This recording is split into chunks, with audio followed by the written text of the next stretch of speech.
Implant చాలా మంది cost effective ఏంటి మేడం, అఫోర్డబిలిటీ ఏంటి, దాని రేట్స్ ఎంత, ఏ మెటీరియల్, అసలు చాలా మంది ఇన్ఫెక్షన్ అవ్వచ్చా, ఆఫ్టర్ పోస్ట్ ఆఫ్ కేర్ ఇలా ఉంటుంది, క్రౌన్ ఇప్పుడు అంటే దానిపైన ఉండే టూత్ ఎప్పుడు ఇస్తారు అలా అడుగుతున్నారు, దాని గురించి మీ క్లారిఫికేషన్. సో మనము ఇంప్లాంట్ అనేది ఫస్ట్ థింగ్, ఇంప్లాంట్ పెట్టే ముందల డయాబెటిక్ పేషెంటా, ఇంకేమైనా సిస్టమిక్ కండిషన్స్ ఉన్నాయా, బోన్ లెవెల్ ఎలా ఉంది అనేది ఒక ఓపీజీ రూపంలో కానీ, ఇంకా అవసరమైతే సిబిసిటీ రూపంలో కానీ మనం ఎక్స్రే తీసుకొని ఆ బోన్ లెవెల్స్ చూసి అప్పుడే ఇంప్లాంట్ ప్లేస్మెంట్ అనేది చేస్తాము. ఆ ఇంప్లాంట్ ప్లేస్మెంట్ దగ్గర బోన్ కనుక బాగా సౌండ్గా అంటే D1 డెన్సిటీ కనుక D1 D2లో ఉంటే మనం ఇమ్మీడియట్గా మనము క్రౌన్స్ అనేది ఇవ్వచ్చు. కానీ ఇమ్మీడియట్ లోడింగ్ కంటే ఒకవేళ ఇక్కడే ఈ కంట్రీలోనే ఉన్నారు, ఒక 2-3 మంత్స్ ఆగినా పర్లేదు అయితే డిలే లోడింగ్ ఇవ్వడం అనేది బెటర్ అనమాట. ఎందుకు అంటే ఏదైతే ఇంప్లాంట్ ప్లేస్ చేస్తామో అది ఆసియో ఇంటిగ్రేట్ అవుతుంది.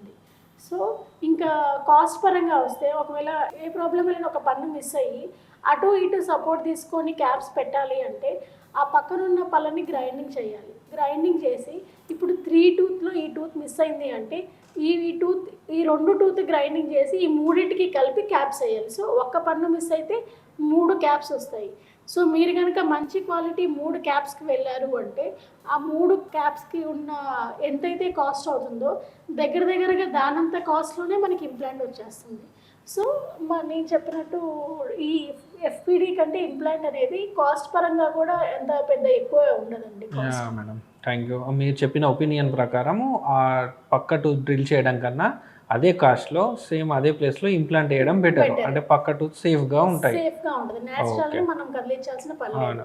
చాలా మందికి ఏదో కాస్ట్ ఎక్కువ అని అడగకుండా కూడా చాలా మంది, నేను చాలా క్లినిక్స్ లో చూస్తాను, డైరెక్ట్ గా బ్రిడ్జ్ చేసేయండి అంటారు. ఏదో రీజన్ వల్ల ఒక 4-5 years లో ఆ బ్రిడ్జ్ అంటే ఆ 3 పళ్ళు ఆ బేర్ చేసే కెపాసిటీ లేక మళ్ళీ అది డ్యామేజ్ అయిపోయి 3 కాస్త 5 టూత్ చేయించుకున్న వాళ్ళని కూడా చాలా మందిని చూసానండి. ఇవన్నీ అవాయిడ్ చేయడానికి ఒక సింపుల్ ఇంప్లాంట్తో సరిపోతుంది. Okay madam. ఇప్పుడు బ్లాక్ స్పాట్ కానీ క్యావిటీ కానీ అని అంటారు, మీ భాషలో క్యావిటీ అంటారు, అలా ఏర్పడ్డప్పుడు ఇమ్మీడియట్గా ఏంటి మేడం, రూట్ కెనాల్కి వెళ్ళిపోద్దా లేకపోతే సిమెంట్ ద్వారా అలా చేయొచ్చా ట్రీట్మెంట్, దానికి ఏంటి మేడం ఆప్షన్స్? సో ఎప్పుడైనా డెంటల్ ట్రీట్మెంట్ కాస్ట్ కాదండి, మీరు నెగ్లెక్ట్ చేయటం వల్ల అది కాస్ట్ పెరిగింది అనమాట. ఇప్పుడు సార్ అడిగినట్టు బ్లాక్ స్పాట్ పడగానే కనుక వచ్చారనుకోండి, పంటికి బ్లాక్ స్పాట్ అయింది అంటే అది క్యావిటీ ఫార్మేషన్ అంటాము.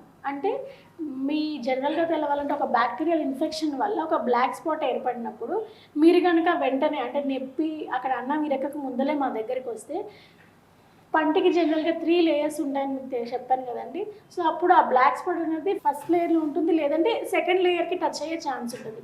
సో ఎప్పుడైనా ఫస్ట్ అండ్ సెకండ్ లేయర్లో కనుక ఇన్ఫెక్షన్ ఉంటే జస్ట్ ఆ బ్లాక్ స్పాట్ ఎక్కడి వరకు అయితే ఇన్ఫెక్షన్ ఉంటుందో ఆ ఇన్ఫెక్షన్ రిమూవ్ చేసి టూత్ కలర్ మెటీరియల్ సిమెంట్తో అనేది ఫిల్లింగ్ చేస్తాం అనమాట.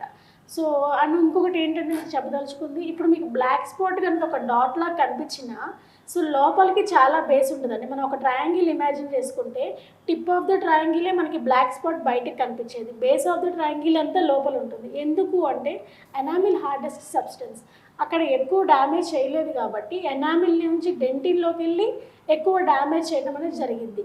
సో ఎప్పుడైతే స్పాట్లో బ్లాక్ స్పాట్ ఉన్నప్పుడు వస్తే మీకు ఒక 1000 రూపీస్లోనే ఆ పంటి ట్రీట్మెంట్ అనేది అయిపోతుంది.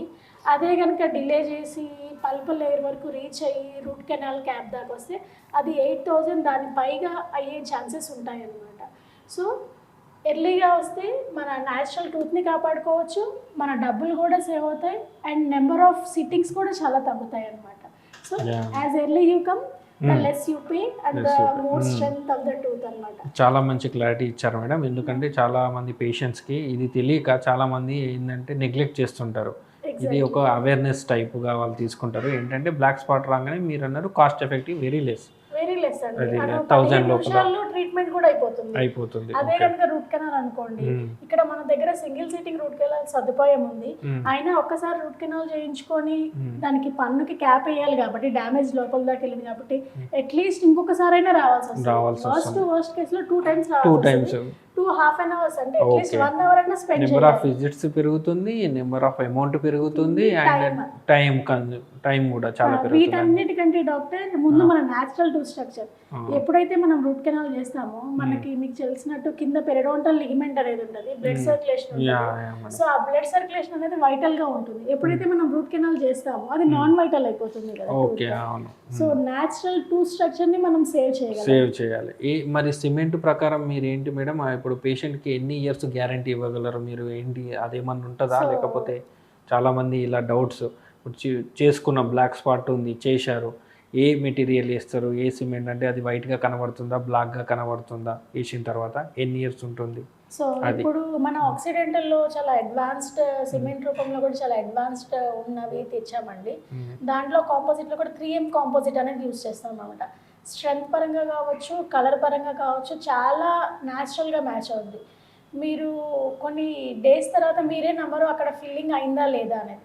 ఇంకా స్ట్రెంత్ పరంగా వస్తే లైట్ క్యూర్ ఫిల్లింగ్ చేస్తాం కాబట్టి దాని స్ట్రెంత్ కూడా నియర్ టు న్యాచురల్ టూత్ ఎంత స్ట్రెంత్ ఉంటుందో అంత స్ట్రెంత్ ఉంటుంది. అండ్ తర్వాత డాక్టర్ గారు అడిగిన అది పర్మనెంట్గా ఉంటుందా, మళ్ళీ రావాలంటే మేము వేసే సిమెంట్స్ అన్నీ పర్మనెంట్ అండి. కానీ ఇయర్కి ఒక్కసారి చెకప్కి వస్తే ఆ సిమెంట్ మనము పన్ను పుచ్చి తీసి సిమెంట్ చేసిన పక్కన ఏమన్నా ఇన్ఫెక్షన్ అంటే సెకండరీ ఇన్ఫెక్షన్ అంటారు, సెకండరీ ఇన్ఫెక్షన్ లాంటిది స్ప్రెడ్ అయ్యి అక్కడి నుంచి ఏమైనా పుచ్చు వచ్చిందేమో చూడాలి. కానీ మనం ఎక్కడైతే సిమెంట్ చేసామో దానికి మళ్ళీ ట్రీట్మెంట్ అనేది అవసరం ఉండదు.